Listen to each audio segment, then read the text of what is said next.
Отшельники по доброй воле. Зачем пара и пенсионер переехали в заброшенную деревню, где осталось всего 4 дома, 2 семьи, стадо коров и груда металла, вот что осталось от богатой Николаевки. Если оказаться в Николаевке Тюменской области в непогоду, когда все живое где-то прячется, то можно подумать, деревня вымерла. Дома здесь почти утонули в траве, дороги покрылись ямами, а крыши некоторых построек вовсе развалились. И здесь нет магазинов, палисадников с цветами и детей, которые мчатся по улицам на велосипедах. И здесь вообще нет никаких признаков жизни, кроме мычащих где-то коров. То ли забрели, то ли отстали. По данным властей, в Николаевке живут 9 человек, на самом деле 3, 70-летний дед Хусаин и 26-летний Дмитрий с женой. Они современные отшельники, которые сознательно переехали в умирающую деревню. Остается только узнать, зачем. Я здесь чужой, прописка у меня тюменская. Одиноко, конечно. Но у меня есть товарищ в деревне. Когда-то здесь еще один сосед был, но он переехал. Другие из дома рядом угорели. Только мы и остались, рассказывает житель деревни по имени Хусаин. Хусаин живет в Николаевке больше 20 лет.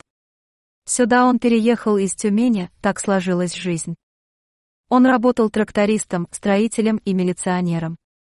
Вместе с женой воспитывал 4 детей, 3 раза даже принимал роды, о чем с гордостью рассказывает. Но потом его жизнь изменилась, жена вернулась на родину, в Харьков, дети уехали вместе с ней. Хусаин остался в селе Тарманы. Почему на Украину не поехал Хусаин? Объяснить это он внятно не может.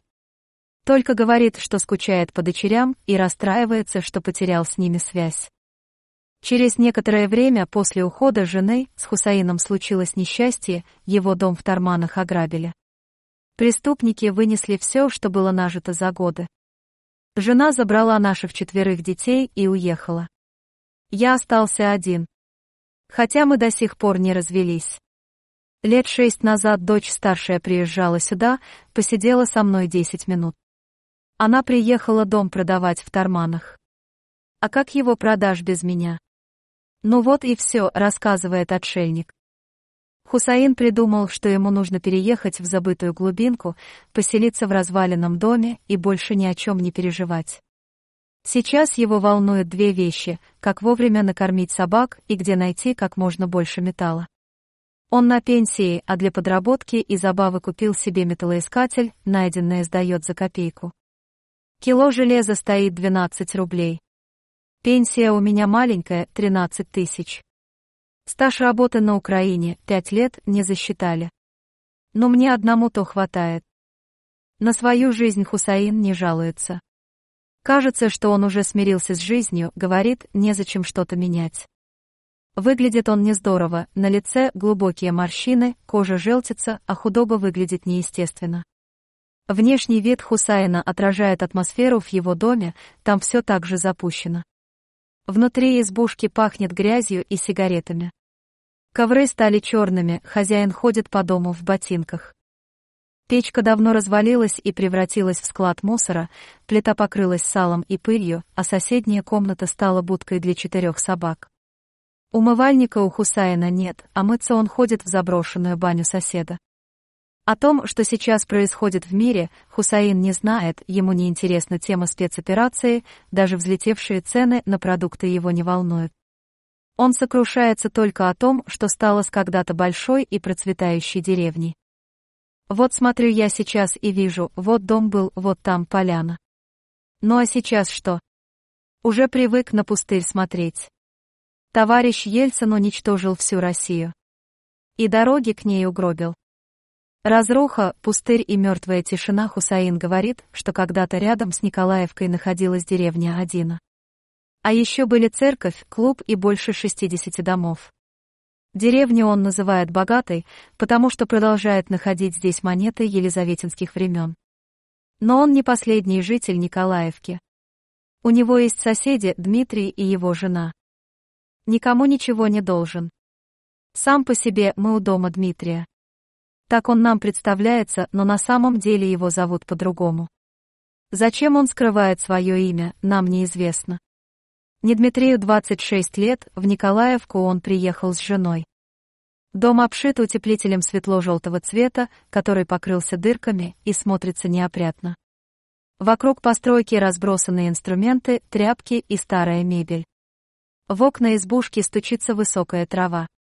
Одна только красная крыша выглядит идеально на фоне грязи и хаоса. После окончания школы Дмитрий учился в райцентре Заводоуковске на механика.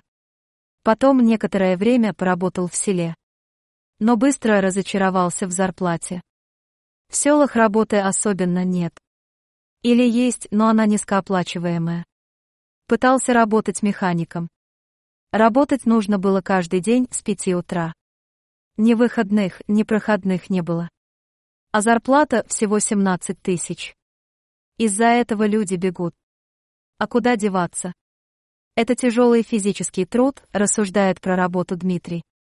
Пытался ездить на заработки в Москву.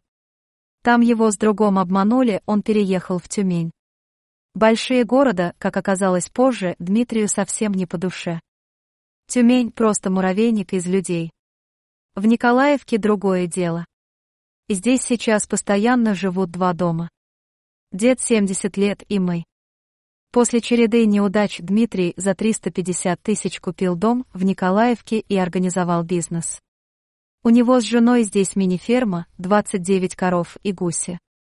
С начальным капиталом им помогли родители, после чего предпринимательство потихоньку пошло в гору. Летом семья сдает молоко, зимой продает мясо. Такая экономическая ситуация сложилась, либо тут жить и работать, либо за 15 тысяч трудиться в селе. Сейчас наша постоянная работа – сельское хозяйство. В месяц грязными выходит 60-70 тысяч. Чистыми – 30 тысяч. В моем хозяйстве коровы, гуси, показывает на огромный участок возле своего дома Дмитрий. Дмитрию такая жизнь нравится. В свои 26 он говорит, что развлекаться ему особенно не хочется.